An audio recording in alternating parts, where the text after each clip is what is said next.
Fay is lucky enough today to get to speak with Chasten Buttigieg, and he was born and raised in Traverse City, Michigan. He received his bachelor's degree in theater and global studies from the University of Wisconsin-Eau Claire and his master's in education from DePaul University. He's had many jobs, many interesting jobs, most recently as a middle school drama and humanities teacher. Right now, he lives in South Bend, Indiana with his husband, Peter, whom maybe a few of you have heard of, and their two rescue dogs. Hey, I'm going to turn it over to you. Thank you all for joining us. About. Hello, please remember to keep yourself muted. What is?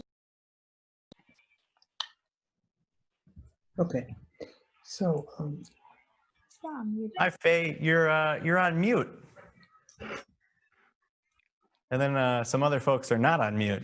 This reminds me of being in the classroom all over again. the book that I listened to. Hi, Faye. You got it. There you are. You're unmuted now. Go ahead. Right.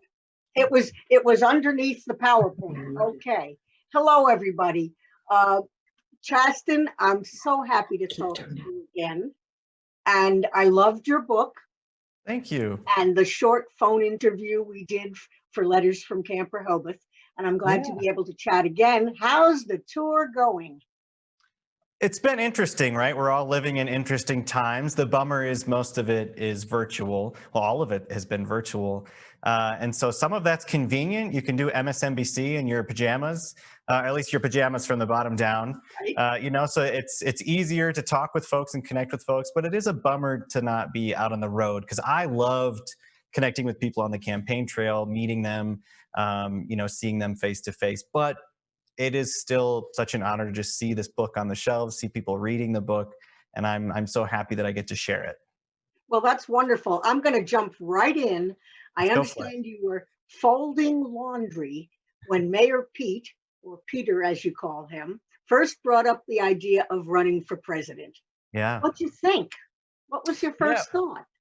Well, I just sort of went along with it. I said, sure, why not? You know, consider it. He said he and some of his advisors and his closest friends and allies were considering, you know, launching an exploratory. And I said, yeah, okay, why not? And we went on to talking about the rest of the day. I was talking about school, and it's kind of funny now to think back of, you know, to that conversation, because I had no idea what it meant to run for president. You know, what would that mean for my personal life, my family, our lives, our marriage, you know, the stress, the ups and downs of running for president. I had no idea what to expect, but I'm still so glad that he did it. Well, you didn't know what it meant. What did it mean to you in the final analysis? What did it mean? Yeah, well, you know, I thought I would have to be supportive and be expected to be supportive. And of course, I believe in him and I love him. I think he is one of the most talented political minds in this country. I'll toot his own horn for him. I'm so proud of him. But I did not realize, you know, I left the classroom. I went on the campaign trail full time as a surrogate. I did not, as I describe in the book, understand what that would mean for my mental health, my physical health, how hard it is to run for president.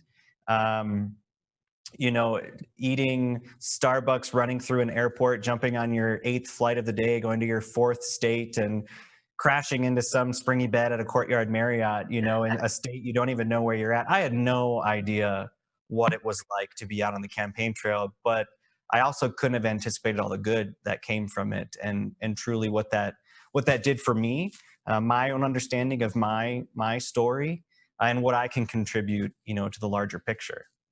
That's amazing. You described it as being inside of a blender, which I thought was a terrific way to talk about it. What do you think the candidacy meant to other people? I know what it meant to you, but what did it mean to other people in this country? I think it meant so many things to so many different types of people. I know we would meet older gay couples who had lost their families. They had lost all of their friends to AIDS.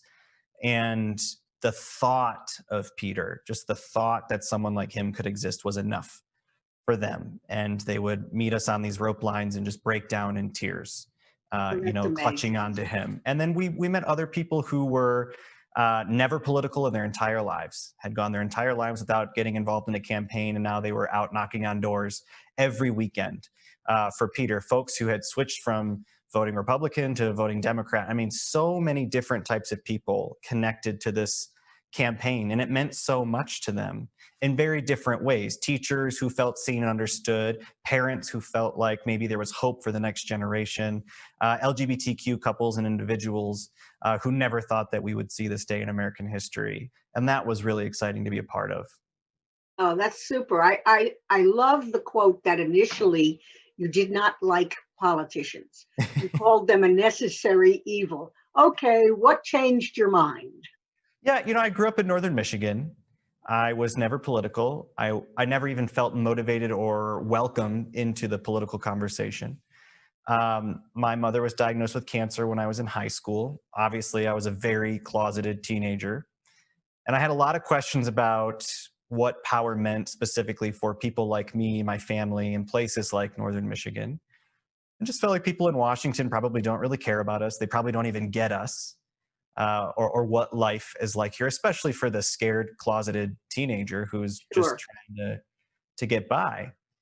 And so I just had an idea of who politicians were and felt like, they've got a lot of talk. It's a lot of hot air. They probably have no idea what it's like to live in my shoes or my parents' shoes. And that's kind of the bias I went through life with until I fell in love with a politician and realized the tremendous good that can come from being in those positions. But it's people like Pete who hold that office or who run for office because they want to do good. They believe in using that office and that platform to do good. That's not always the case with every politician. We know that for sure. We have a We do.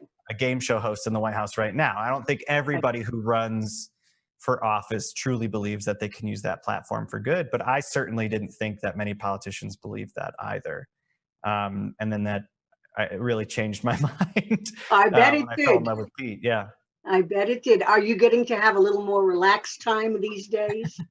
Well, we've got 4 weeks to go until the election. And so Peter and I are doing everything that we can. He's certainly doing a lot more than me right now. I'm very happy to see him out there on the trail as much as we can be, right? But constantly on a Zoom or doing media.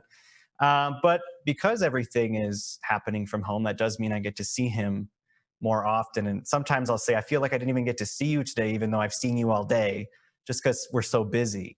But it is nice to at least be in his presence again. Oh, that's great. That's great. Now you're a super social media person. I understand you went from 1,000 Twitter followers to 300,000 in just a few weeks on the campaign trail. Yeah.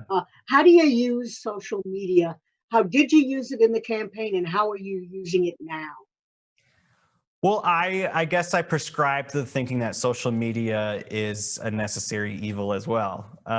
It can feel so dark and gloomy and scary on there. And the reason that social media feels that way, or much of our media feels that way, is because people profit off of us being very angry.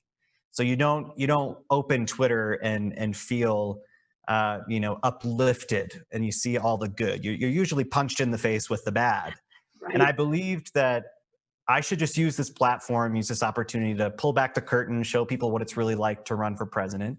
Also poke fun at the person that I love. They love to say that the spouse has humanized the candidates, but I thought that could be my opportunity, but also to use that platform for some good and help people feel seen and understood and heard, and also just provide a necessary timeline cleanse or a laugh along the way. I guess it works. I guess so. I think it really did.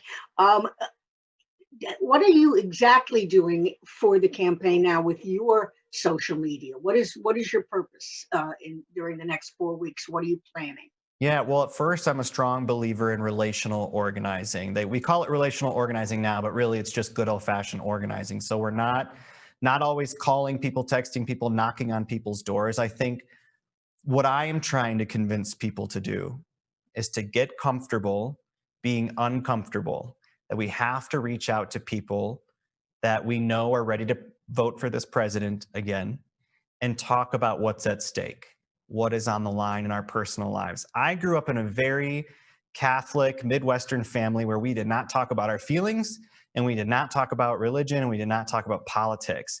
And I think many people are told not to talk about politics, but politics is deeply personal. It is the thing that determines whether our lives go well or worse.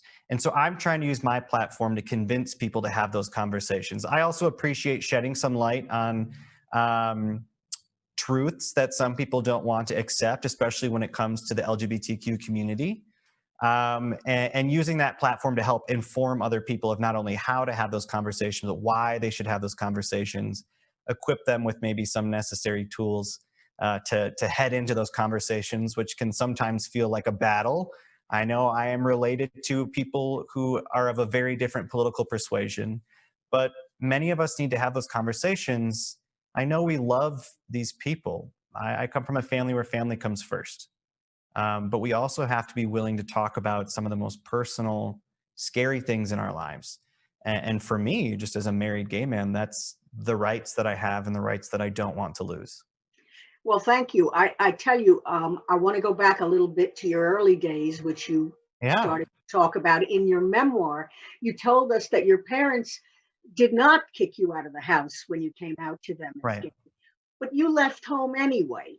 You slept at friends' houses and even in your car. Why was that? Shame, mostly shame. I was in 4-H. I was raising steers. I was in a pretty roughneck community, you know, where I was learning that to be a man had to look a very certain way. It had to sound a certain way, that if you were a man, you know, you were a God-fearing, you know, gun-loving, cow-raising American. And there were so many different lessons that I was learning along the way, whether, you know, from the kids poking fun at me in the locker room, you know, pushing me down in the hallways in school, or the things I was hearing in youth group at church or in 4-H, that whatever was inside of me, this difference that I recognized inside of me, it was twisted and it was wrong. And so when I finally worked up the courage to come out, I did not want to bring shame on my family. I never wanted my mom to have to utter the sentence, "My son is gay." Wow. And I just figured that I'd lose a lot of people, a lot of friends, and that I would be such an embarrassment to them.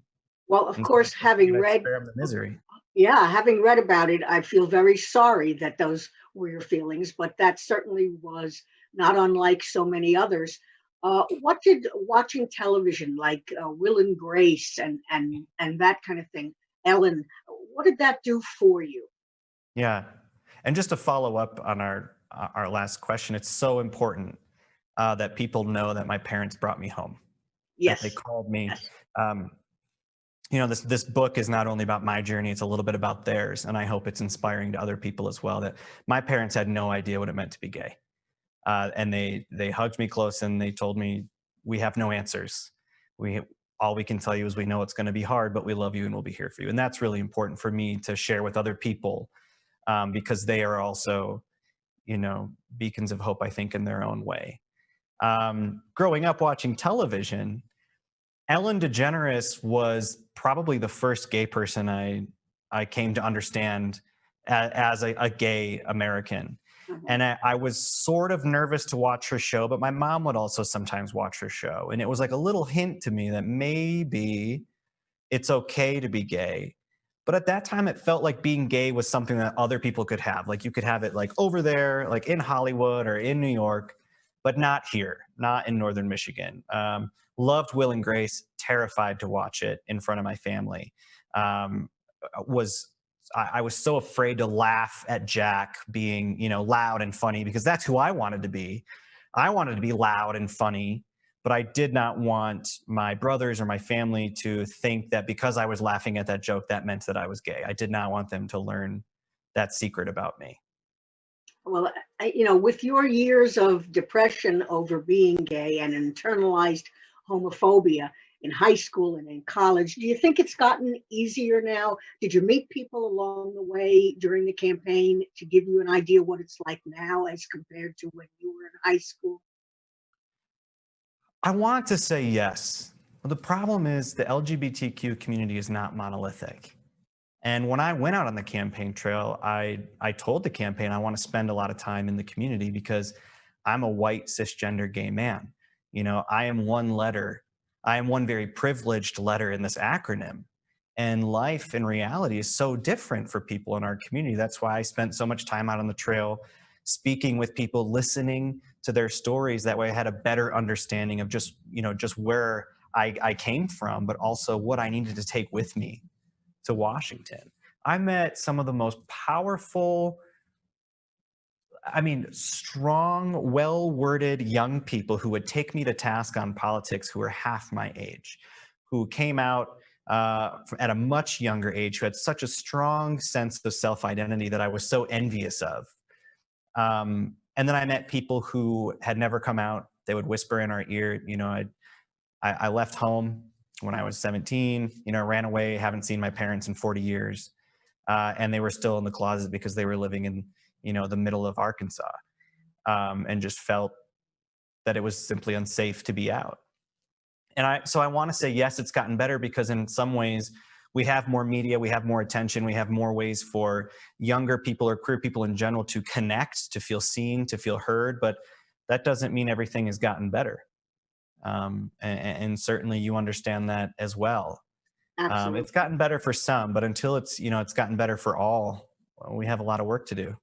We sure do. And what I thought was interesting also in your memoir was it, beyond talking about the gay issues, you went to college and graduate school, and you had a tremendous amount of student debt, which, you and your husband took on.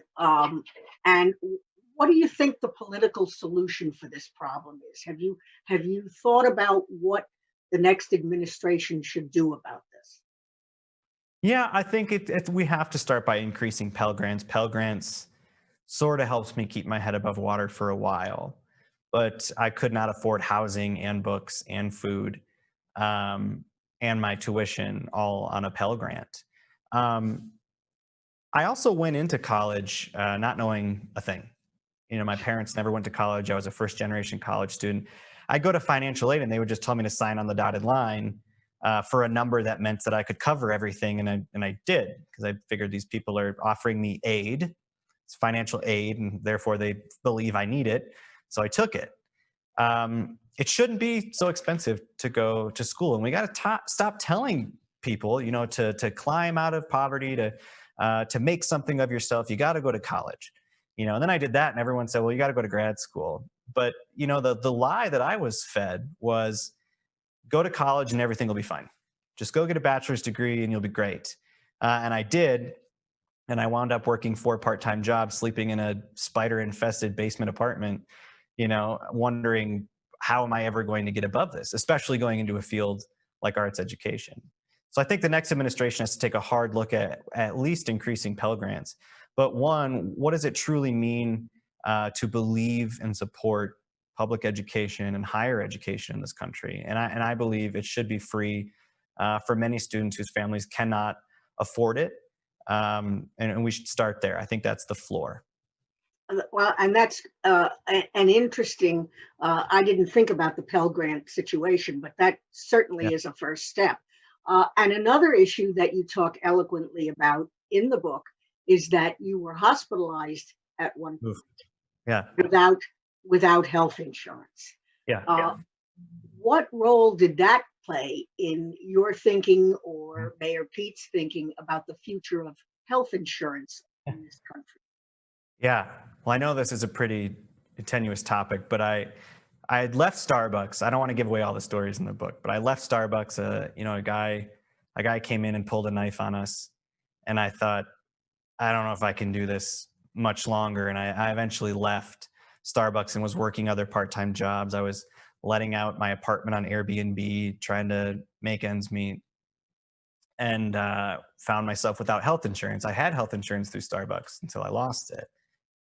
And sparing everyone the details, one day there's a lot of blood involved, and something is clearly wrong, where I really have to go to the hospital. And I didn't want to, because I knew it was game over, that I could not afford to go to the hospital. And I remember the second day in the hospital asking the nurse who kept scanning all the medicines, are you charging me for everything you scan? And she laughed and said, how do you think this works?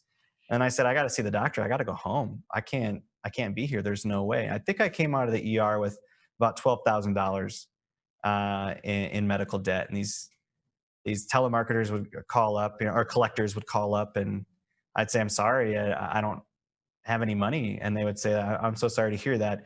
Can you make a payment of $12,000 today? I don't think anyone in this country should be faced with that fear. Can I take care of myself, or will I just go bankrupt? And I was by myself. Think about the people who have children, who have families, who sacrifice their own health to take care of other people. I remember going through the pharmacy with my mom when she was going through different chemotherapy treatments, and my mom just driving away without the medication because she couldn't afford it. I believe we need to transition this country to a Medicare for All platform. I know that was a big conversation during the primary. Pete proposed gradually getting there, but I do believe that's the direction our country needs to go in, because I think healthcare is a human right, and I don't ever want to have anybody feel the way I felt laying on a gurney in the emergency room, feeling like, well, that's it. I failed at the game of life because I got sick. That's wrong. No, it is a problem for so many people. Even myself, I went to the drive-in at the drugstore and didn't pick up one of the prescriptions because it was $185. And it's like, nope, not this week. And so we have to do something about it. Well, so doing something about many of these things has been your platform. If Peter had won the White House, what would your first gentleman's project have been, do you think? I spent a lot of time in sort of 4 different pools out on the campaign trail, things that were very personal to my own story. I spent a lot of time with the LGBTQ community, spent a lot of time with teachers and students, artists, and then homeless service providers. And I believe Pete had it right when he said we are at we have this crisis of belonging in our country. Those are 4 communities where I feel like I at least had something to say when I came to the table. They're very close to my experiences. Something along the way that made all of the hard stuff feel a little less scary was arts education. My theater teacher in high school saved my life. It was the only place I truly felt seen, truly felt alive. I took classes at the Old Town Playhouse in downtown Traverse City.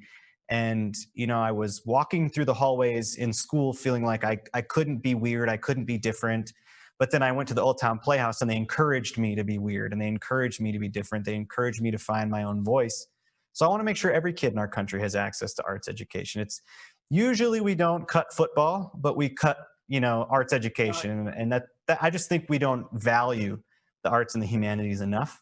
So I would love to see a greater increase, not only in support federally, with federal dollars, making sure communities have more access to the arts and the humanities, but I'd like to see some backup from the Department of Education as well. But a lot of the budgets fall on states, and we need people to be advocating for arts education in their state houses, because the arts do save lives. Absolutely.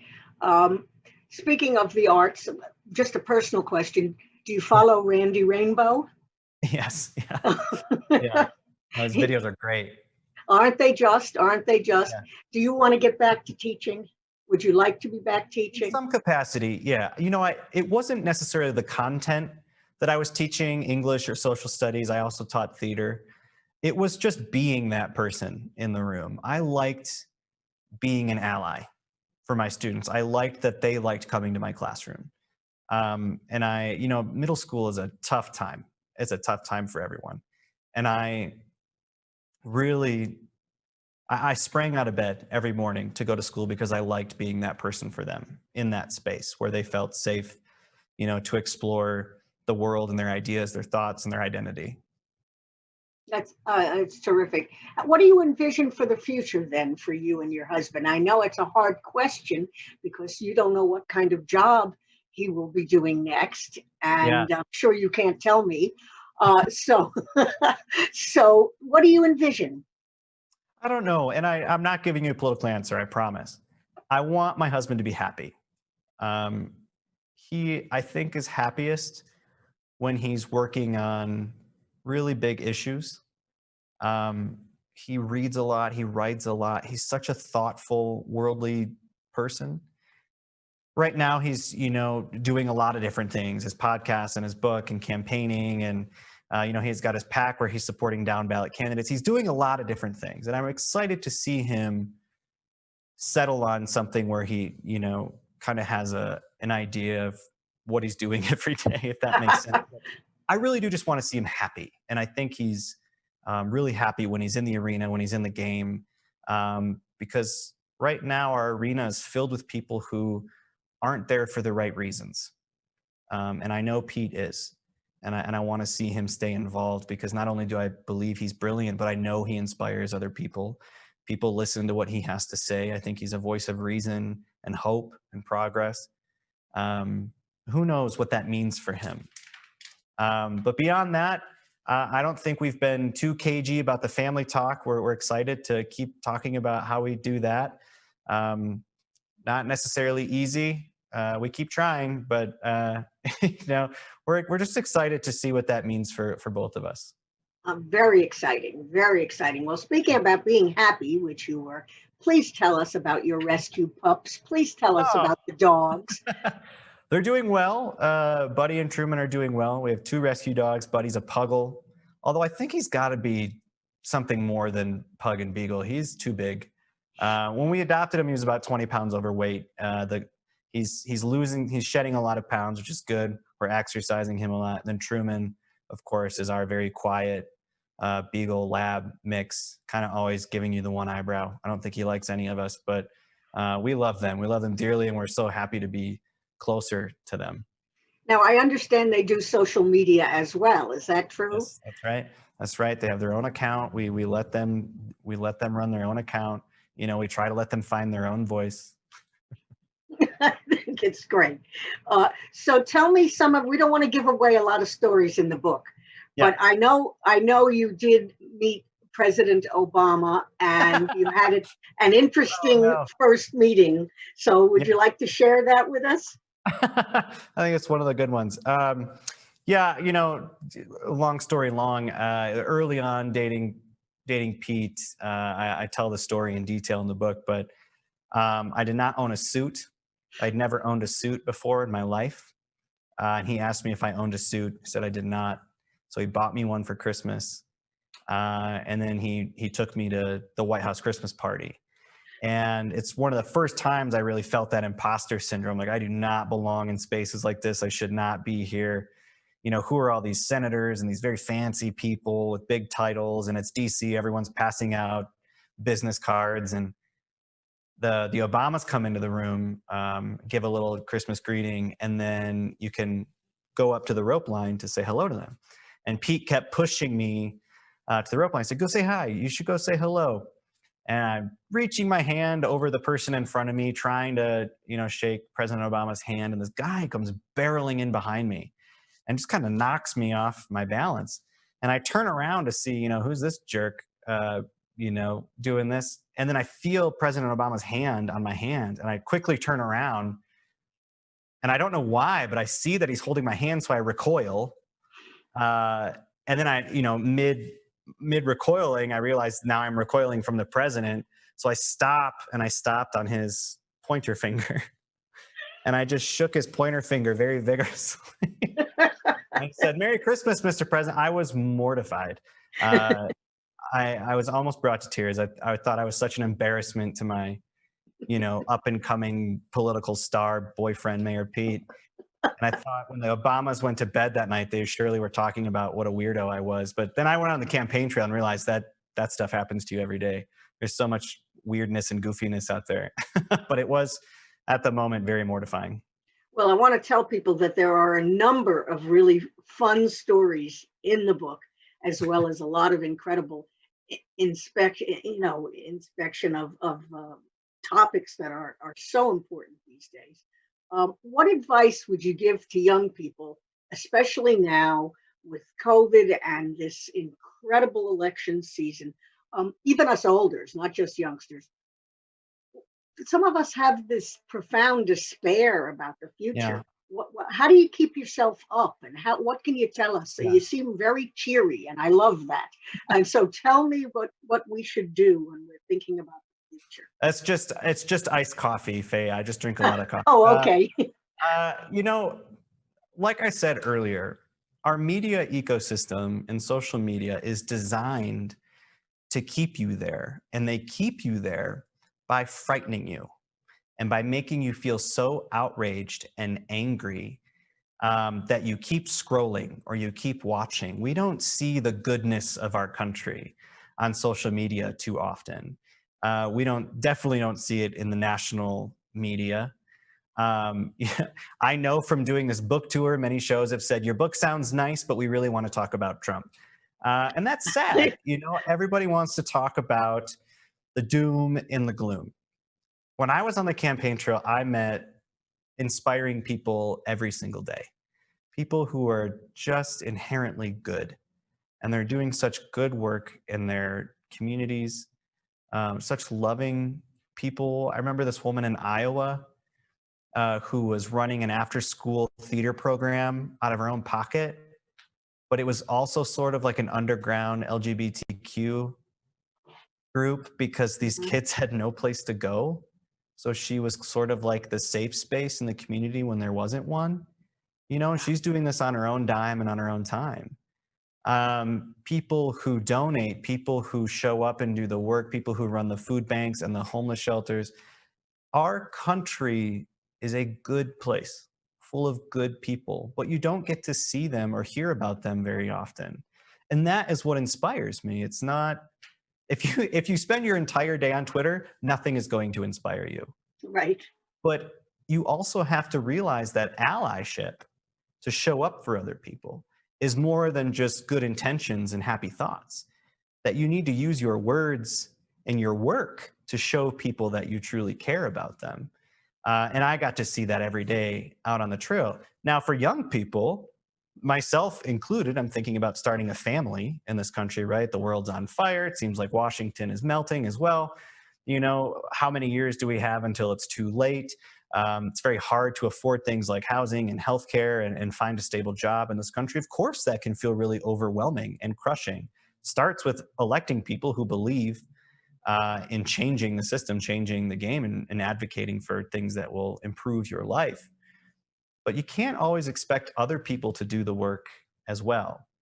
So I would encourage people not only to vote, but to get involved. Look around, you know, look around your community and look at all the people who are committed to doing the work, not just talking about the work, but actually doing it.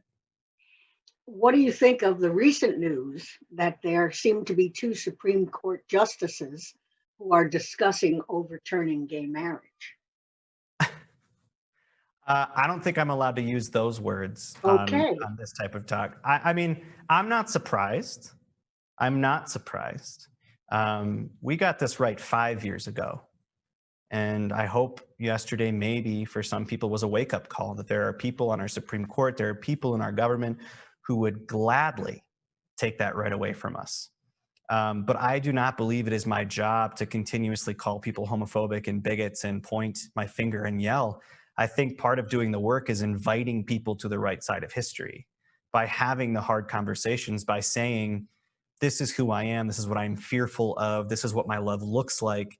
Can I explain who I am to you, and having those really hard conversations rather than just pushing people back into the arms of people like Donald Trump. I'm not surprised about the Supreme Court justices. I mean, we knew it when they voted against our right in the first place. What I was a little surprised to see yesterday was how many conservatives were showing their cards and gladly reminding people that they would see those rights taken away, which is why it is so important for all of us not only to tell our truths. It's why I wrote the book I did. I hope that people feel seen. I hope it helps them feel more understood and connected and loved. We have to have those hard conversations. And if you can come out, please come out, because it changes Absolutely. hearts, it changes minds. But if you're not ready, that's okay. We're all going to keep doing the work for you. But yesterday was a wake-up call, I hope, for some people. Well, I think we're probably going to wrap up in a bit and go to Q&A, but my All right. last question Okay. is what haven't you been asked? You've probably repeated some of these stories many times and on the virtual trail, but what haven't you been asked? What information do you want to offer that you haven't had a chance? Oh, interesting.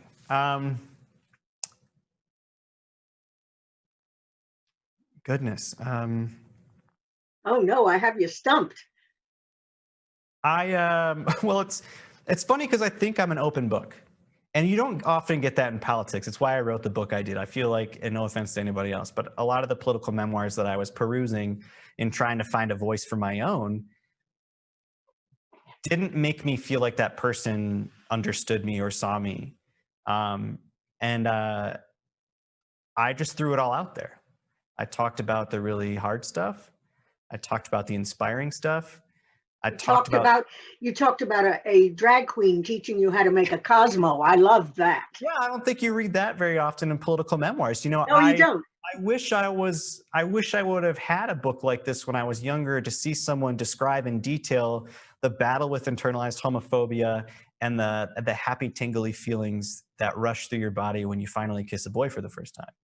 I mean, I described it all because I want people to feel less alone. And I suppose I don't really feel like I'm hiding much. Some people told me not to write the book that way. But that's politics, and I didn't believe in playing politics with my own story. So I guess the thing that I want to tell people is just that they are not alone. This book isn't just for, you know, young queer people. Straight people can read this book too. You can read it, straight people. I give you permission. But it's for everyone to feel less alone, and for everyone to find power in their own vulnerability and their own story. Well, thank you so much. The best to you, and I hope we all have a happy outcome in November. The best to Mayor Pete. And now we're going to go on to Q&A, and thank you. It's been delightful chatting with you. Thank you very much. All right, everyone. Thank you. Just a reminder that we do support free speech. We do encourage folks to speak their minds, but we also love civility. So when you're called upon to ask your question, if you could please keep it germane to today's book, to today's topics. Also keep it short. And after you're done asking your question, if you could please mute yourself. So we are actually going to start off with Edward Albin, who is with the Thrive Youth Group of Camp Rehoboth, and he has a couple of questions he wants to ask. So Edward, do you want to unmute yourself so you can ask your questions? Sure. Hi, I'm Edward and my pronouns are he, him. So the first question I was going to ask you what effect do you hope your story has on teens and young adults who are discovering who they are? You know, I wish someone would have told me when I was battling all of that internal hate that I didn't owe anyone an explanation for it. I felt so obligated to tell people who I was and to share this secret. I was forced to believe that in order to reconcile those feelings and that doubt and that internalized homophobia, that I had to shout it from the rooftops. That I owed it to everyone, that I should have, you know, written it up in the newspaper and shared it with the community. And I feel like young people just need to know that they don't owe anyone a damn thing when it comes to their identity, when it comes to their process, when it comes to their, you know, journey, that you do not owe anyone an explanation for your humanity and your dignity. And I hope that, you know, I have a few other words to say about that in the book, but I hope if young people read it, I hope that they get that from the story, that it will, for some of us, be hard and it will be scary, but it will also be thrilling and exciting and lovely. But along the way, you don't owe anyone an explanation for who you are, and you certainly don't have to share that journey with other people if you don't want to. Yeah. And then I have one more, which is, what was it like exploring your past experiences for the sake of your memoir? Something I did, I called on folks that I went to high school with, that I really didn't develop strong relationships until after high school, but I called people because I wanted to sort of fact check my own experiences. High school was really hard for me. And it was by going to therapy that I learned about how our brain will literally erase or block bad memories. And so I remember talking to a therapist, like asking, like, why don't I remember childhood? Why don't I remember school the way my peers do? Because it was so traumatic. And I wanted to talk to other friends and see if that was their experience. I had some friends who it wasn't really their experience. They didn't think high school was that hard or that, people were that mean. And then I had other friends who did come out after high school as well, feel the exact same way, that it was simply unsafe to be themselves. And that was kind of hard for me to hear from other people. Another one of the hardest things to hear was when, when you write a book as forthcoming and honest like this, you have to remember that, like, people you probably don't want to read it are going to read it. And so I'd have friends call and say, I had no idea. I didn't really talk about my sexual assault with many people until my experience with sexual assault, until the book came out. And that was kind of hard to know that some people that I love dearly were going to read about all this hurt that they maybe didn't know about. But I felt that it was really important to share because I wanted other people to feel seen through those stories and feel a little less alone. And that's why I shared them. But it was a little hard for me to sort of hit send on that final manuscript, knowing that it was going to go out into the world. Thank you so much for publishing all your thoughts. Thank you. All right, and as I said, Ed is with the youth group at Camp Rehoboth. Camp Rehoboth is one of our co-sponsors tonight, and we will be sending out links to all the different organizations. Next up, we had Ronald, who had a question about your travel experiences. Ronald, do you want to unmute yourself and ask your question? I think I just did. Can you All hear right. me? Yes, I can. Go ahead. Hi, Chasten. You and Pete are always struck me amazingly positive people in the face of, I don't hate and all kinds of diversity and opposition, maybe. Because I know you couldn't pick and choose your audience all the time. Could you tell me, you had to have one truly awful experience in your travels. And I wondered if you could just briefly talk about that and how you dealt with it. I had a really tremendous body woman with me on the trail. Her name was Emily. And I'm still in touch with Emily today. And I remember some protesters showed up at one of my events, and I was separate from Pete out on the campaign trail. And I went to get out of the car, and some people were like spitting at me and yelling at me, and it was really nasty stuff. And the team said, nope, back in the car. And Emily played Taylor Swift on the car stereo, and I was really shaken by it, to be honest. Sometimes that self-doubt comes rushing in, right? Am I deserving of this platform? Do I deserve to be here? And Emily, I remember, just looked at me with such a loving but stern look and just said, this is not about you. This does not define you. And it was just a reminder that people probably disagreed with my husband's politics, but my dignity wasn't up for debate. My humanity wasn't up for debate. These people had an idea of who I was. They did not know the real me. And she was actually such a rock throughout the process. I talk a little bit more about her in the book. I hope she writes a book someday about what it was like navigating that process. But I don't think I would have been able to get through some of the hard stuff without her, because it is an exhausting, year. But sure, there can be nastiness, but I never want the very vocal minority to outshine all the good that happened on the trail. But it is important that we learn from those experiences as well. All right, I think some of your team might be on this call because there's about 3 comments about how Emily is the best and Emily rocks and like little praise hands going on. So yeah, follow her on Twitter. She's a great follow. Emily. What's the Twitter handle again? Her name is Emily Vordy. All right. She's fantastic. Oh, that's great. Lisa Schofield had a question actually about social media. So Sure. Lisa, do you want to unmute yourself and ask your question? Lisa, are you still on the call? Lisa, we'll give you a couple more minutes and then we're going to have to move on to somebody else. Okay, I'm There you Linda go. Sheffield. Is that correct? Okay, Linda. Yeah, okay, maybe Okay. it's Linda. You go Sorry. for it. Go for it. So I actually had two questions, but Chasten, you went from 1,000 followers on Twitter to 300,000 followers on Twitter very quickly, and you have probably gained even more since then. You are a person to follow on Twitter, and there are a lot of people who look to how you react to things and what you say, and really kind of base how they feel about something on what you have provided. So you have this new platform. Yeah. What do you think you're going to do with it? How do you think you're going to take today's experiences and literally help move this forward, move the conversation forward through that?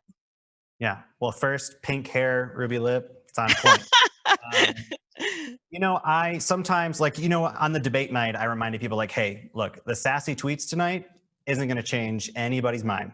They will not change anybody's mind about this election. But then I like proceeded to put out a sassy tweet about, like, we can all just agree that, like, we're kind of playing a game here on Twitter, because I believe it's like less than 20% of American adults are actually on Twitter.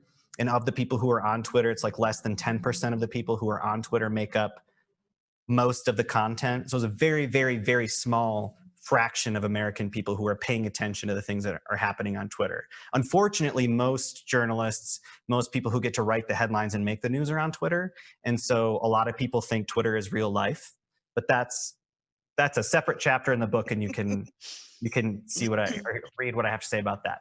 I don't think it helps anybody by just like dumping gasoline on a dumpster fire. Like, there's so many things that I could do with my day and time. And I won't lie, like, I think most of us are addicted to the platform. We're addicted to getting news. We want to see what's happening in the world constantly, but I don't want to use my platform just to like poke people in the eye.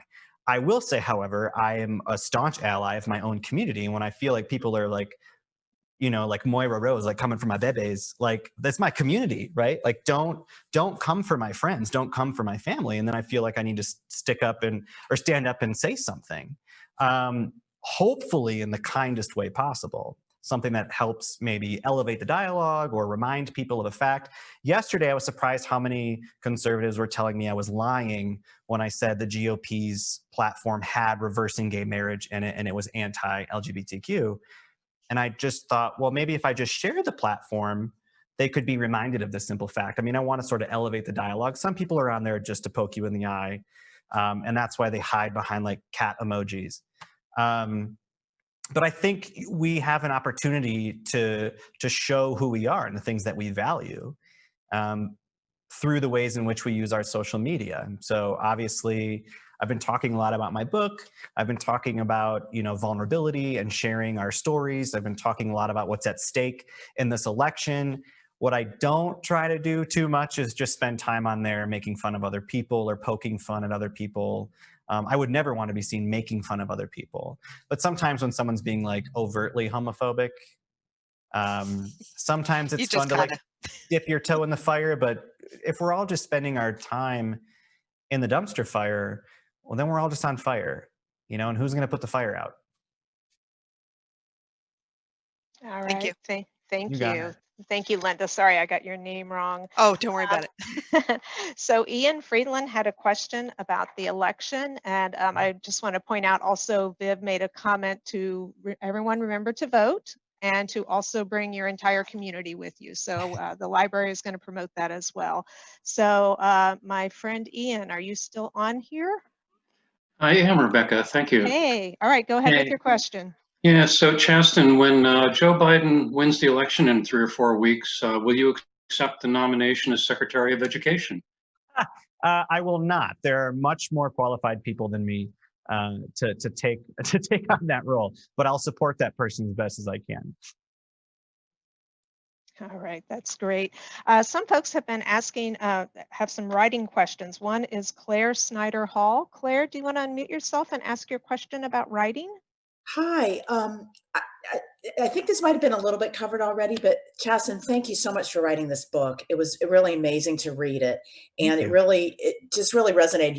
Even though I'm a lot older than you are, your coming out experience and mine were very parallel in a lot of ways. But I was wondering if you could say a little bit more about the process of writing the memoir. And I just finished writing a memoir, and it was hard to figure out like what stories I should tell that would be interesting to people other than my friends, and reviewing my life and trying to make a story out of it really had kind of a profound effect on the way I've been thinking about my current situation and what I want to do. So if you could just comment a little bit on that, I'd appreciate it. Sure. I think you got to know, like, when I hit send, it felt so incomplete.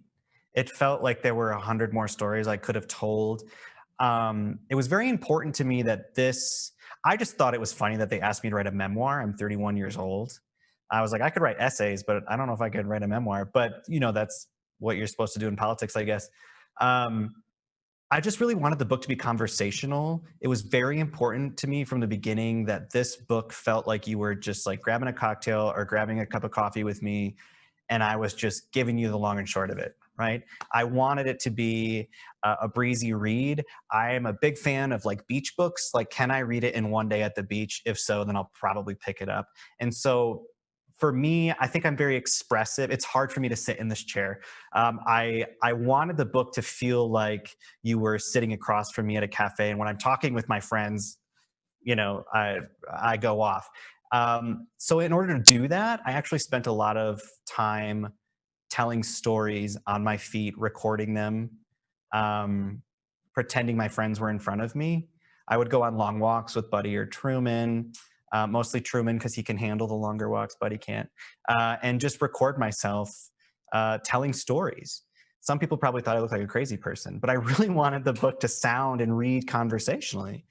And so I found that I tell stories very differently when I'm recording them versus when I'm in my head typing them. And then I try not to censor myself too much. I felt like I was very worried about what's the New York Times going to say about this when, they review it? Is it political enough? Is this like the big beefy chunk of political literature like my husband's book is? And I stopped comparing myself to all these people and books. I actually stopped reading other people's memoirs halfway through writing this book because I was so in my head about finding my own voice, and I had to stop comparing myself to other people. And I just wanted it to be my own. But I think I found a lot of strength in that too.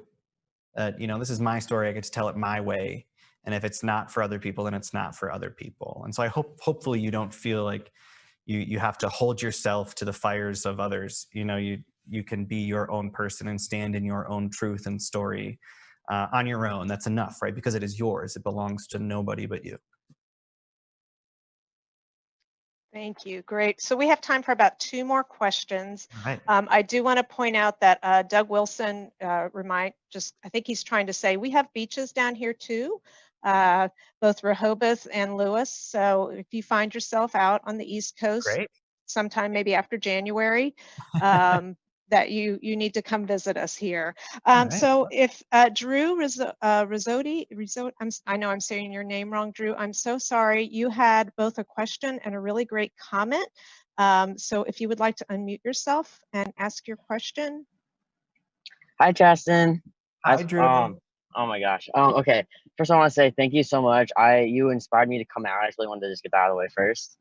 And my question is, I come from a very conservative family, and I know your parents were pretty conservative. So I was wondering how long did it take them to come around to really accepting you? Because I feel like it's taken my parents a pretty long time. Yeah. It's good to see you, Drew. Unfortunately, I can't write a prescription for acceptance. Yeah. It's not like I can give your parents a 5-day dose of acceptance pills and then they'll be ready to go. It takes everybody a different amount of time. The thing, I hope you don't lose hope in them. I remember when I was, ran away from my parents, I felt like all was lost. And then we had the hardest conversations.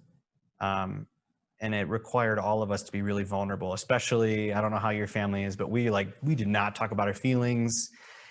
And I remember one of the first questions was, I just don't know why you would choose something like this.